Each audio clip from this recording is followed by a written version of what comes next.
പാപരഹിതമായി ജീവിക്കണം. നമ്മൾ എങ്ങനെ പരിശോധിച്ചാലും തെറ്റുകളിൽ നിന്ന് പൂർണ്ണമായ മുക്തി നേടാൻ അത് വിചാരിക്കുന്നവന് മാത്രമേ കഴിയൂ. ജീവിതത്തിൽ എന്തിനും നമുക്ക് സാധിക്കും.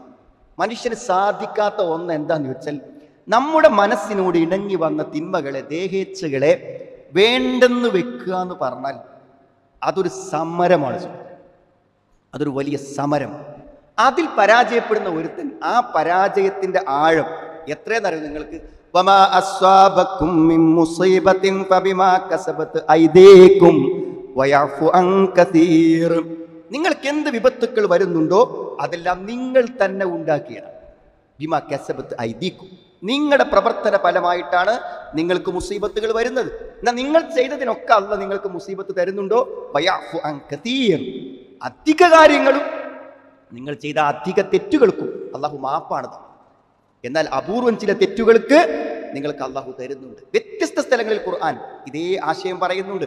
ലഹറൽ ഫസാദു ഫിൽ ബർരി വൽ ബഹർ ബിമാ കസബത് ഐദിൻ നാസ്. ജനങ്ങൾ പ്രവർത്തിച്ചത് മൂലം ഈ ഭൂമിയിൽ കുഴപ്പങ്ങൾ വ്യാപിച്ചിരിക്കുന്നു എന്ന് വിശുദ്ധ ഖുർആൻ പറയുന്നുണ്ട്. ഇതൊക്കെ എന്താന്ന് വെച്ചാൽ സുഹൃത്തുക്കളെ, അള്ളാഹുവിൻ്റെ ശ്രദ്ധയും അള്ളാഹുവിൻ്റെ റഹ്മത്തും എന്നിൽ ഉണ്ടാകണം എന്ന് പറയുമ്പോൾ, അള്ളാഹ് എന്നെ നോക്കുമ്പോൾ അള്ളാഹ്ക്ക് സംതൃപ്തി തോന്നുന്ന ഒരു ജീവിതം എൻ്റെ ഇരുട്ടിലും പകലിലും, എൻ്റെ വെളിച്ചത്തിലും, അതേപോലെ തന്നെ ഇരുട്ടിലും എല്ലാ രഹസ്യത്തിലും പരസ്യത്തിലും അതുണ്ട്. നമ്മുടെ മക്കളെ നിങ്ങൾ നോക്കൂ. ഈ ചോദിച്ച മകനെ പോലെ നമ്മുടെ മക്കളെ നോക്കി അവരെന്താ കാണുന്നത്? ഹറാം ഇങ്ങനെ കണ്ടിരിക്കുക, രാത്രി ഉറങ്ങാതെ. എന്നിട്ട് അവർക്ക് നല്ല ജോലി വേണമെന്ന് നമ്മൾ ആഗ്രഹിച്ചു, അവർക്ക് നല്ല ഭാവി വേണമെന്ന് നമ്മൾ ആഗ്രഹിച്ചു. നിസ്കരിക്കേണ്ട സമയത്ത് 16, 18 വയസ്സായ മക്കൾ കടന്നുറങ്ങുക. എന്നിട്ട് നമ്മൾ ആഗ്രഹിക്കുന്നു അവന് നല്ലൊരു വിവാഹം വേണമെന്ന്, നല്ലൊരു ജീവിതം വേണമെന്ന്. ഇതൊക്കെ ഉണ്ടാകും സുഹൃത്തുക്കളെ. അവൻ അതിൽ ശ്രദ്ധയില്ലെങ്കിൽ അവനതിൽ ശ്രദ്ധയുണ്ടാക്കണം. അവനോട് നല്ല പഠിച്ച മോനെ, 10ാം ക്ലാസ് പാസ്സായിട്ടില്ലെങ്കിൽ, എൻട്രൻസ് കിട്ടിയില്ലെങ്കിൽ എൻ്റെ ഭാവി എന്താകും എന്ന് ചോദിക്കുന്ന അതേ ഗൗരവത്തോടെ, അതേ ഭീഷണിയോടെ നിസ്കരിക്കാതെ കടന്നുറങ്ങിയാൽ എവിടെ എത്താൻ കഴിയില്ല മോനെ എന്ന് മനസ്സിൽ തട്ടി ബോധിപ്പിച്ചു പറയാൻ കഴിഞ്ഞാൽ മക്കൾക്കത് കഴിയും. ഈ തിന്മകൾ നോക്കി രാപ്പകലില്ലാതെ ഇരിക്കുന്ന ഈ കുട്ടികളിൽ നിന്ന് എന്താണ് സുഹൃത്തെ നമുക്ക് പ്രതീക്ഷിക്കാൻ പറ്റുക? തെറ്റുകൾ പ്രവർത്തിക്കുമ്പോൾ അതിൻ്റെ ഫലങ്ങൾ ആ പ്രവർത്തിക്കുന്നവരെ തേടി എത്തുമെന്നാണ് പറയുന്നത്. ഇതേ എന്തെങ്കിലും ഒരു കാര്യത്തില്ല ബാധിക്കാം. അന്നഹ തംഹഖു ബർക്കത്തുൽ ഉംർ, ആയുസ്സിനെ ബാധിക്കും ബർക്കത്തില്ലെങ്കിൽ. വബർക്കത്തുൽ റിസ്ക്, നമ്മുടെ ഉപജീവനത്തെ ബാധിക്കും. വബർക്കത്തുൽ ഇൽമ്, വിജ്ഞാനത്തിന്റെ ബർക്കത്തിനെ ബാധിക്കും. വബർക്കത്തുൽ അമൽ, ജോലിയുടെ ബർക്കത്തിനെ ബാധിക്കും. വബർക്കത്തുൽ ത്വാഅ, അല്ലാഹുവിന് കീഴ്പ്പെട്ട് ജീവിക്കുവാനുള്ള ഒരു തൗഫീഖ് ഉണ്ടല്ലോ, അതും ഉണ്ടാവില്ല. എല്ലാം നഷ്ടപ്പെട്ടു പോകും. എന്നാൽ വലൗ അന്ന അഹ്ലൽ ഖുറ ആമനൂ വത്തഖൗ ലഫതഹ്നാ അലൈഹിം ബറകാത്തിൻ മിനസ് സമാ.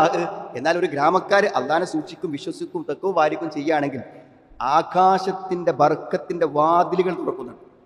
വാതിൽ തുറന്നിട്ട് ഒന്നായിട്ട് അനുഗ്രഹം ആ നാടിന് ഇറങ്ങുന്നതാണ്.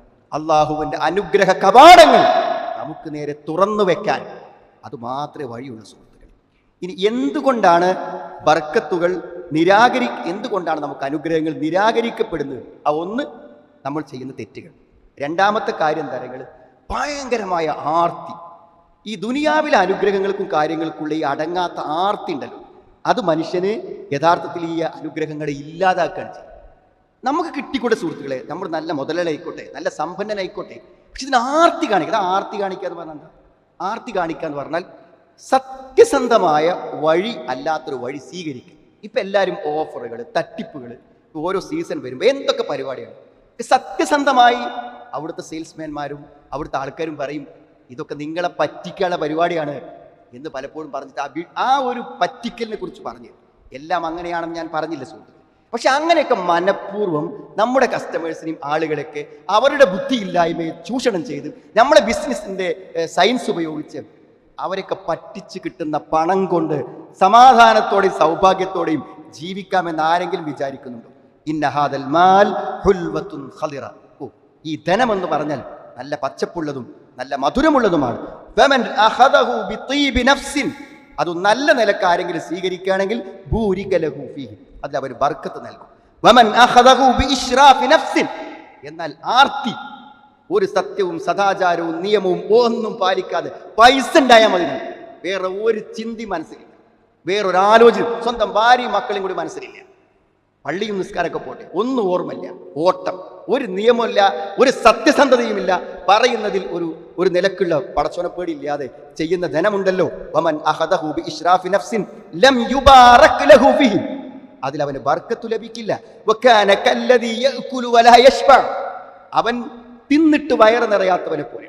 തിന്നും തോറും വിശപ്പ് കൂടുക, പൈസ ഉണ്ടാക്കും തോറും കഷ്ടപ്പാട് കൂടുക, പൈസ ഉണ്ടാക്കും തോറും കഷ്ടപ്പാട് കൂടുക, സൗഭാഗ്യകരമായ ഒരു ജീവിതം കുടുംബത്തിൽ നിന്നോ മക്കളിൽ നിന്നോ ലഭിക്കാതെ വരിക. വൽയദുൽ ഉൽയാ ഖൈറും മിനൽ യദിസ് സുഫ്ല, എപ്പോഴും കൊടുക്കുക നല്ലത്, വാങ്ങുന്നതിനേക്കാളൊക്കെ നല്ലത് കൊടുക്കുക. മറ്റുള്ളവരത് കിട്ടാൻ മോഹിക്കല്ല നല്ലത്, മറ്റുള്ളവർക്ക് എന്തെങ്കിലും ചെയ്തു കൊടുക്കുക നല്ലതാണ്. സുഹൃത്തുക്കളെ, ബർക്കത്ത് കിട്ടാൻ ഉള്ള വഴികളെക്കുറിച്ച് ധാരാളക്കണക്കിന് ഹദീസുകളിൽ നമുക്ക് അള്ളാഹു പറഞ്ഞു തരുന്നുണ്ട്. ഒന്നാമത്തെ കാര്യം, ബർക്കത്ത് അള്ളാഹിനെടുക്കുന്നതാണ് വേണ്ടത്. നമ്മൾ വിചാരിക്കാത്ത ഇത്തരം തടസ്സങ്ങൾ വരുമ്പോൾ മക്കൾ പരീക്ഷ തോൽക്കുക, നമുക്ക് അസുഖത്തിൻ്റെ മേലെ അസുഖം വരിക, നമ്മളെല്ലാ ബിസിനസ്സും പൂട്ടി പോവുക, അപ്പോൾ ആൾക്കാർ വലിയ ദർഗക്ക പോവുക, ഇല്ലെങ്കിൽ വല്ല ജ്യോത്സ്യന്മാരെ തേടിയ പോവുക, ഇല്ലെങ്കിൽ വല്ല അങ്ങനത്തെ ചികിത്സകന്മാരും. സുഹൃത്തുക്കൾ, അവർക്കൊന്നും നിങ്ങളുടെ കാര്യത്തിൽ ഒരു കാര്യം ചെയ്തു തരാൻ പറ്റില്ല, ഒന്നും ചെയ്തു തരാൻ പറ്റില്ല. കാരണം പടച്ചോൻ അവിടുന്ന് സമ്മതിച്ചിട്ടില്ലെങ്കിൽ ഇവിടെ ആര് കടന്നു മറിഞ്ഞിട്ട് കാര്യമില്ല. അത് അള്ളാഹ് തീരുമാനിക്കണം നമുക്കൊരു അനുഗ്രഹം തരാൻ. ബർക്കത്ത് തേടിയിട്ട് ഒരാൾക്ക് അപറങ്ങ പോയാൽ അതെന്നെ ശിർക്കാറാണ്. കാരണം തബറുക്ക് അള്ളാഹിൻ്റെ അടുത്ത് നിന്ന് മാത്രം നമ്മൾ വാങ്ങേണ്ട കാര്യം, വേറെ എവിടെ പോയാൽ. അപ്പം അതൊക്കെ തരും. ഇതൊന്നും കിട്ടാതെ വരുമ്പോൾ അവനവൻ്റെ തകരാറുകളെ കുറിച്ച് പരിശോധിക്കാതെ അവിടെ ഇവിടെയും പോയി എന്തെങ്കിലുമൊക്കെ ആ പെട്ടിയിലിട്ടാൽ പരിഹരിക്കപ്പെടും. അങ്ങനത്തെ കുറുക്കു വഴികളൊന്നും ജീവിതത്തിൻ്റെ സൗഭാഗ്യത്തെ കൊണ്ടുവരാനില്ല സുഹൃത്തുക്കളെ. നമ്മൾ നമ്മുടേതായ നിലക്ക് ജീവിതത്തിൽ മാറുമ്പോൾ മാത്രമേ ആ മാറ്റങ്ങൾ ഉണ്ടാവൂ. അതിലൊന്ന് നമ്മൾ ചെയ്യേണ്ട കാര്യങ്ങളിൽ പ്രധാനപ്പെട്ട ഒരു കാര്യമാണ്, ഒന്ന് ഖുർആൻ്റെ പാരായണം. വിശുദ്ധ ഖുർആൻ ഓതണം. എല്ലാ ദിവസവും നമ്മളെ മക്കളെ കൊണ്ട് ഓദിക്കണം, നമ്മൾ ഓതണം ഒരു മിനിമം. അതൊരു സുഹൃത്തുക്കൾ, അതൊരു ഒരു മനുഷ്യൻ്റെ ദീനിൻ്റെ ഒരു അടയാളമല്ലേ അത്. രാവിലെ എന്തൊക്കെ നമുക്ക് ചെയ്യാണ്ട്, പല ആൾക്കാർ വ്യായാമം ചെയ്യാൻ പോകുന്നു, പല കാര്യങ്ങൾക്ക് പോകുന്നു. പക്ഷെ നമ്മൾ ആ സുബഹി നിസ്കാരം കഴിഞ്ഞ് വന്നാൽ ആ മുസാഫ് എടുക്കുവാനുള്ള മനസ്സുണ്ട്. അതന്നെയാണ് അള്ളാഹു നമുക്ക് അനുഗ്രഹം തരാനുള്ള മനസ്സ്. വഹാദ കിതാബുൻ അൻസൽനാഹു മുബാറക്, ഇത് ബർക്കത്തുള്ളൊരു ഗ്രന്ഥമാണ്. കിതാബുൻ അൻസൽനാഹു ഇലൈക മുബാറക്, അനുഗ്രഹം നിറഞ്ഞൊരു ഗ്രന്ഥം നിനക്ക് തന്നിരിക്കുന്നതാണ്. ഒരു ഹദീസ് നോക്കൂ സുഹൃത്തുക്കളെ, ഇഖ്റഉ അൽ ഖുർആൻ, നിങ്ങൾ ഖുർആൻ ഓതണം. ഫഇന്നഹു യഅതി യൗമൽ ഖിയാമത്തി ശഫീഅൻ ലിഅസ്ഹാബിഹി, അത് പരലോകത്തെയും ആ ഖുർആൻ ഓതിയാലേ ആ ഖുർആൻ വന്നിട്ട് ശഫാഅത്ത് പറയും.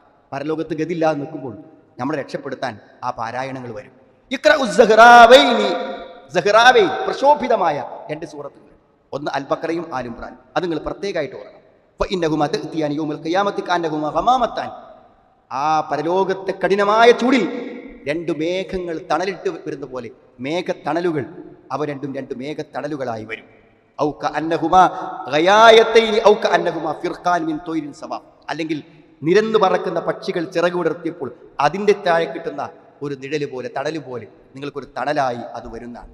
വീണ്ടും പറയുന്നു ഇഖ്റഉ സൂറത്തുൽ ബഖറ, ബഖറ സൂറത്ത് നിങ്ങൾ ഓതണം. കുറച്ച് നീളമുണ്ട്, കാണാതെ പഠിക്കാനും ഓതാനും ഒക്കെ ആളുകൾക്ക് അതിൻ്റെ ദൈർഘ്യം കാണുമ്പോൾ ചിലപ്പോൾ ചെറിയൊരു മടുപ്പ് തോന്നും. പക്ഷെ വലിയ ഗുണമാണ് അത് ഓതിയാൽ.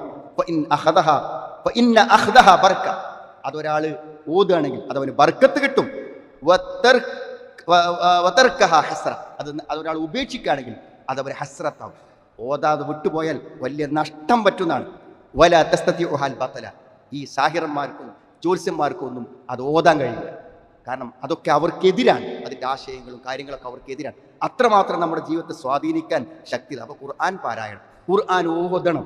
ഓതുന്നുണ്ട് പറഞ്ഞാൽ പോരാ, നമ്മൾ ഓതണം. ഏതെങ്കിലും രാവിലെ ഓതാൻ സമയം കിട്ടാത്ത ആൾക്കാർ ഏതെങ്കിലും ഒരു വക്തിന് കുറച്ച് നേരത്തെ പള്ളിയിലെത്തിയിട്ട് ആ ജമാഅത്താവുമ്പോഴേക്കിന് ഒരു 4 പേജ് ഓതാൻ പറ്റും.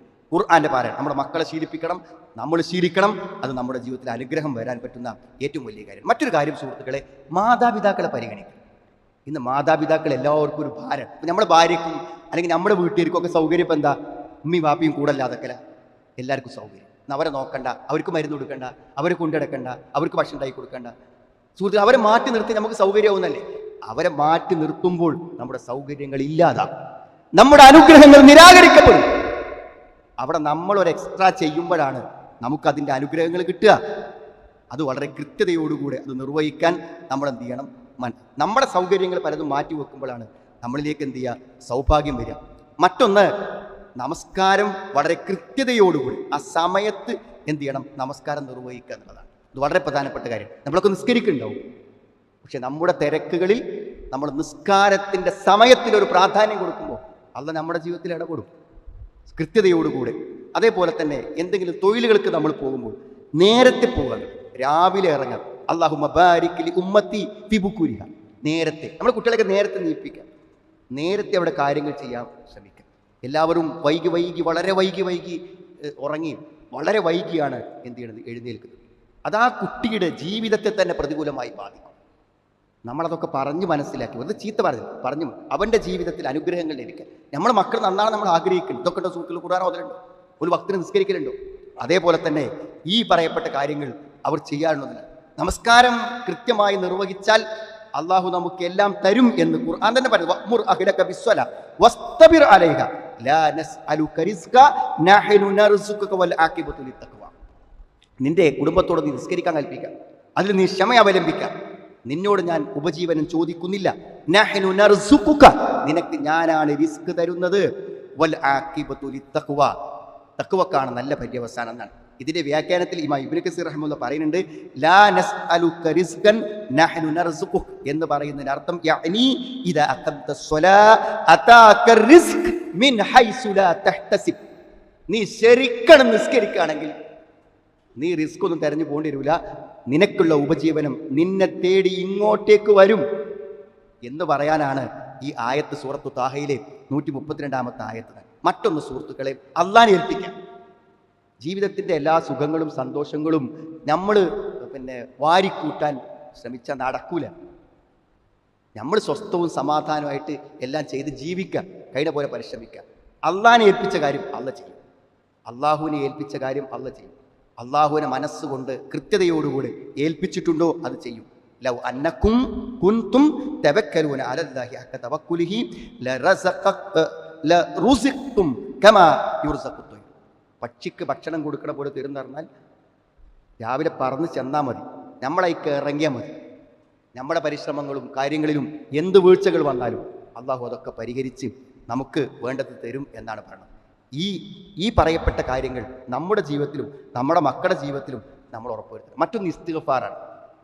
അസ്തഗ്ഫിറുല്ലാഹ്. നമ്മൾ ഇടയ്ക്കിടയ്ക്ക് ജീവിതത്തിൽ എപ്പോഴും നമ്മൾ നിർവഹിക്കേണ്ട കാര്യം ഇസ്തിഗ്ഫാറിൻ്റെ ധാരാളം അസ്തഗ്ഫിറുല്ലാഹ് എന്ന് പറയാം. അസ്തഗ്ഫിറുല്ലാഹ് അല്ലദീ ലാ ഇലാഹ ഇല്ലാ ഹുവൽ ഹയ്യുൽ ഖയ്യൂം. ഇസ്തിഗ്ഫാറിൻ്റെ പലതരം പ്രാർത്ഥനകളുണ്ട്. അതൊക്കെ നമ്മൾ എന്ത് ചെയ്യുക, ആവർത്തിച്ചില്ല. പാപം ചെയ്തിട്ടല്ല സുഹൃത്തുക്കൾ, അതൊക്കെ ദിക്റുകളിൽപ്പെട്ട പ്രതിഫലം കിട്ടുന്ന കാര്യങ്ങളാണ്. അങ്ങനെ നമ്മൾ ചെയ്യുമ്പോൾ നമുക്ക് അള്ളാഹു അനുഗ്രഹങ്ങൾ തരുമെന്ന് പറയുന്നു. ഇനി ഒന്നുമില്ല, അനുഗ്രഹം കിട്ടാൻ വീട്ടിൽ കയറുമ്പോൾ സലാം പറയാം, അസ്സലാമു അലൈക്കും. നമ്മുടെ ഭാര്യനോടും കുട്ടികളൊക്കെ പറഞ്ഞാൽ അവർക്ക് അനുഗ്രഹം കിട്ടാൻ നമ്മുടെ സലാം കൊണ്ട് പറ്റുന്നതാണ്. പല ആളുകളും എല്ലാവരോടും സലാം പറയും, വീട്ടിൽ ചെല്ലുമ്പോൾ സലാം പറയാത്ത ആൾക്കാർ. ഇതാ ദഖൽതും ബുയൂതൻ ഫസല്ലിമു അലാ അൻഫുസിക്കും. നിങ്ങൾക്ക് സലാം പറയാന്ന് പറഞ്ഞാൽ നമ്മൾ വീട്ടിൽ കയറുമ്പോൾ സലാം പറഞ്ഞു കൊടുക്കണം. തഹിയ്യത്തൻ മിൻ ഇൻദില്ലാ മുബാറകതൻ ത്വയ്യിബ.